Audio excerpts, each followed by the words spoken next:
Alright guys, Austin's back here with another video, and I wanted to go over my 20 top pickups of 2022. So my 20 favorite cards in no particular order. And a lot of these are my favorites for different reasons. Some of them because I got great deals on them, some of them because they have stories behind them. But let's just start at the top.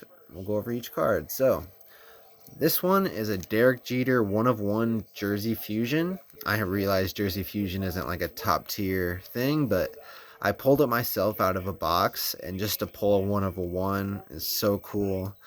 And Derek Jeter, and you can actually scan the back, and it shows you the jersey and actually the game he wore it in.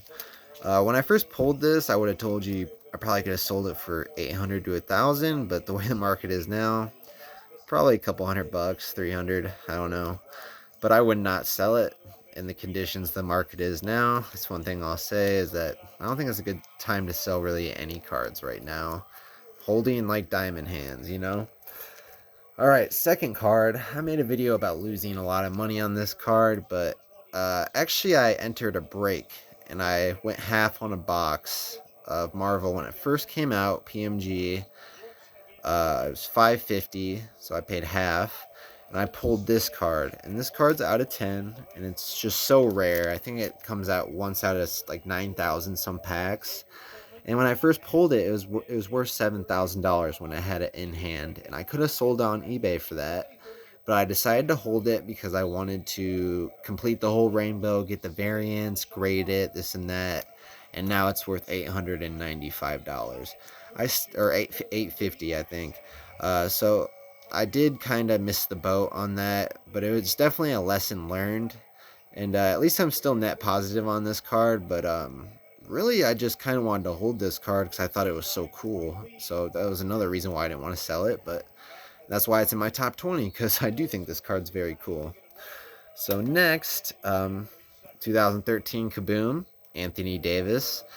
One of my favorite players. I wish he could stay healthy. It's just so frustrating when a great player can't stay healthy, but what can you do? But Kaboom is a set I have a lot of faith in. I'm a huge Kaboom collector. And I believe 2013 is a very important set and a very important year. And I think that one day this set complete will go for quite a bit of money when the market is healthy again. So next, my favorite player in the NBA right now by far, Shai Gilgeous-Alexander. This is just a second year game worn patch. It's napkin patch, but at least it's game worn, right? And then a sticker auto, Obsidian. It's out of 49, so not bad. Paid $100 for this, and Obsidian, not the biggest company, and some people argue in 10 years it may not be remembered and cards will hold value, but I think the cards are very unique and very eye appealing, and I think for that they may stick around more than some people think. Same with Noir. All right, next card, Groot. Groot's very special to me. That was my nickname, kind of, because me being 6'5", that's why I'm so into basketball. I was kind of groomed in the basketball world, playing on AAU teams and all that when I was younger. But then I was kind of a little hellraiser in high school, kind of, a little burnout pothead. So the sports went on the wayside, and the women and the partying took a front seat to that. And I wouldn't recommend that to anyone. But the reason why I got this nickname is from making mistakes. Um, actually led me to bettering myself and getting into weightlifting, which since my Kevin Durant kind of features very long limbs and a little bit of muscle to go along with it, it's impossible for me to be stocky, but a lot of people would just nickname me Groot for that reason. So that's why this card's special to me, and I have quite a few Groot cards for that reason. Not because they're valuable, it's just I just think it's kind of cool. People used to call me that, and this brings back a lot of memories. So another Shai card. His prisms are going for cheap right now, guys. The other day I was looking at a Luca prism, the red, white, and blue. It's going for about $315, and I was thinking, that's not a bad price. Maybe I should pick it up. And then I go to the Shea card, red, white, and blue, and it's going for $50. And Luka is better than Shea, obviously. But statistically wise, he only scores about, I think, a point and a half more per game. And I just think Shea has a lot more upside. Don't get me wrong, I wish I could collect Luka. I just can't afford it. I missed the train. I missed the bus. If I was collecting in 2018, I'm sure I'd have a bunch of Luka. And for everyone that was there in 2018, and if you don't have Luka, wow. But if you were there in 2018, kudos to you, because you're probably able to pick those cards up at probably $50 or probably even less than that, and you're probably swimming in money now. So I hope that happens to me one day, but who knows. If not, I love this hobby for what it is, and I love collecting. So let's move on. This is a Charizard. This is my favorite Pokemon card as a kid by far. It was the card I cherished, and I lost it. A lot of cards I recovered from my childhood, and that's what made it easy to jump back into collecting Pokemon, because I already had a lot of pretty valuable cards, so it wasn't hard to just add on to it. But the most valuable cards I had, I did manage to lose, and this being one of them, and this was my absolute favorite. So I'm glad I recovered it. I bought this a long time ago for about $85 because of this line in it, but that doesn't bother me. This same grade without the damaged slab is going for about $250, so saved a lot of money on this card by doing that. This card, T206, a very special set. I think their cards are so cool. I wish I had more. I did have 3 total at one time. But if you guys watch the video, I had to return 2 of them because I was contacted by the police. I bought the cards over eBay. Apparently they were stolen, so I had to give them back to the police department, and I was not compensated for what I paid for the cards. I got great deals on the cards. I paid less than $50 for both of them, or less than $50 for each card. So like 45 for one, like 65 for the other. This one I paid like 75 for. So very low end T206s, because they can be very expensive, but they're just so old and cool. Looking back on it, I wish I would have just told the cops that I sold it at a card show and I have no idea who has it now. Because that's believable, and I could have kept the cards, and because I was never compensated, so that kind of made me mad. But so this is a special card to me. Got a sweet deal on this, guys. I paid $107 for this. I know it's a 7, but check it out. Like, it is pretty clean for a 7. So if I ever want to sell this, I will regrade it for sure. And why it's special to me, when I first got in the hobby, James Harden, one of my favorite players of all time. And I just wanted the base one. And I remember going to tables and saying how much, and they said 800, 900, 1,000, 1,200. And I find it hilarious that they wanted that much for that base one. And I'm so glad that I never paid that, because I just knew that's way too much for a card. There's just too much to me, at least. I'll spend like $500, $600 on a card. I've done that, but when you get into those thousands, sometimes I start to think, man, it's just a lot for a card. But anyways, so I'm happy what I paid for this card, and I believe that if I wanted to, I will make money on this card someday. And I find it funny that just when I first got in the hobby, what the prices were compared to what they are now, and I'm just happy that I was patient on a lot of cards and watched the market.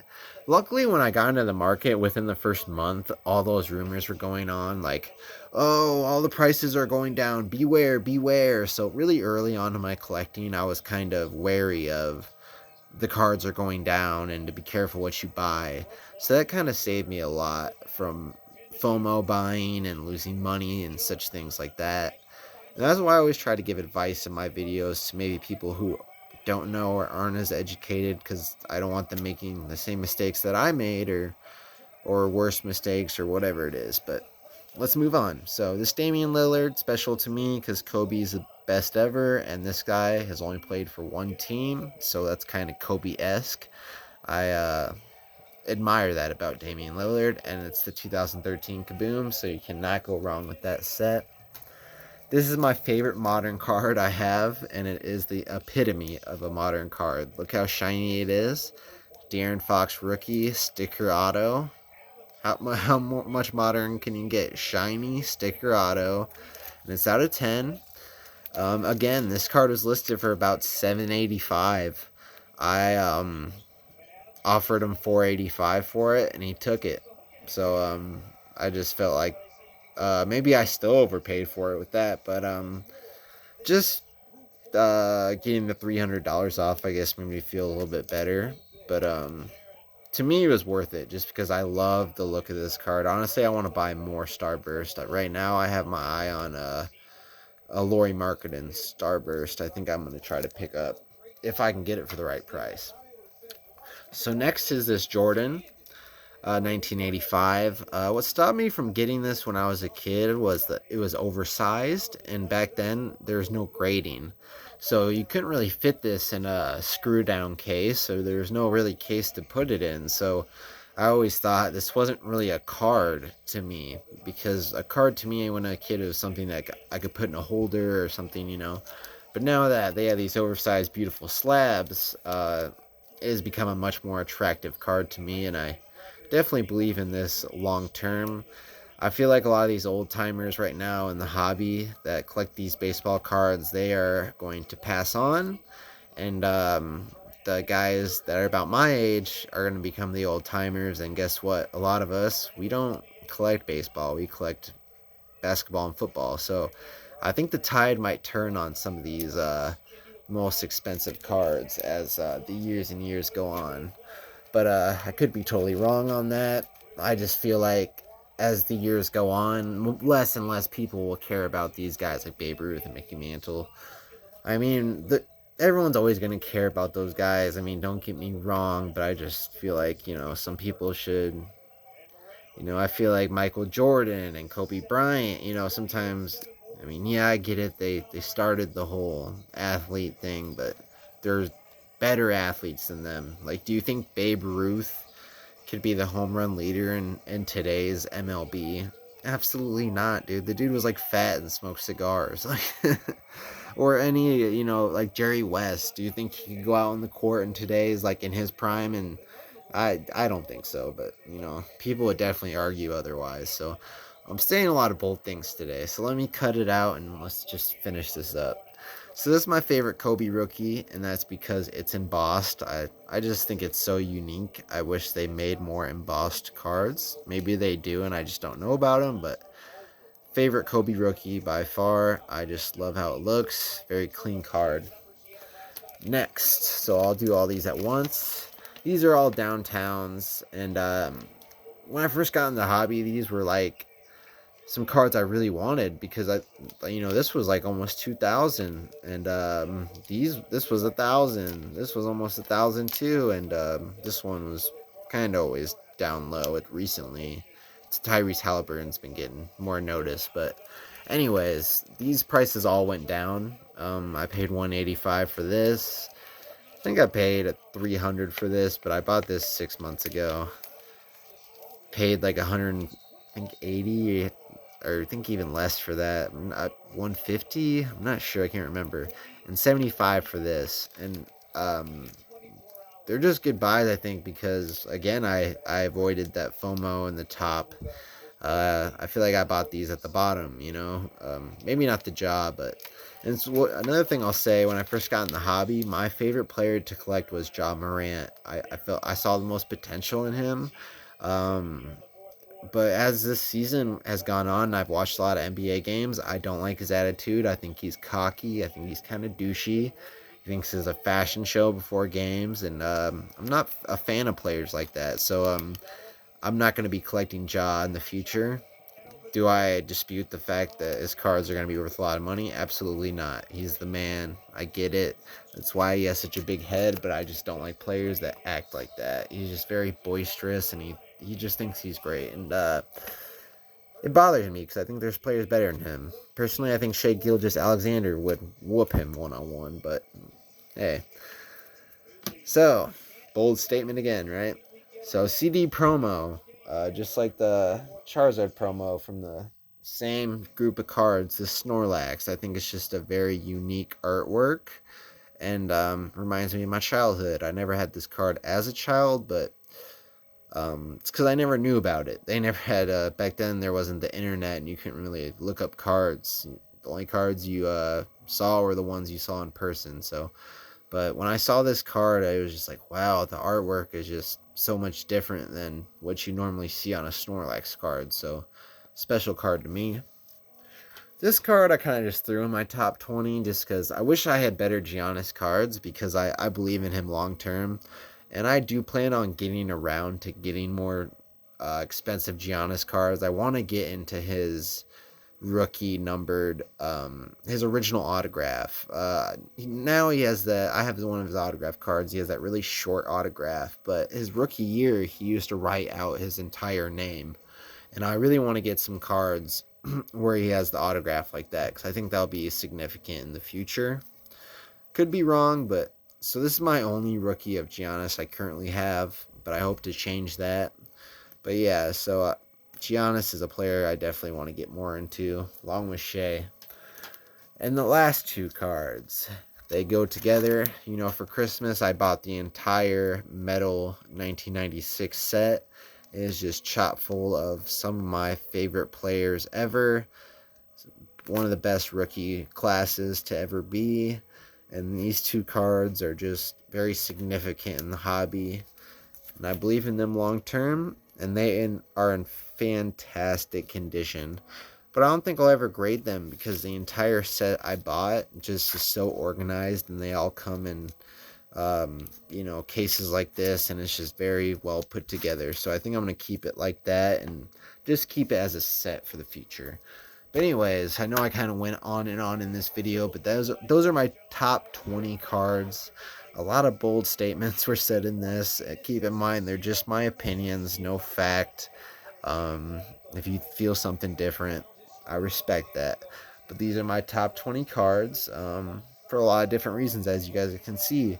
Let me know what you think. Thanks for watching, guys.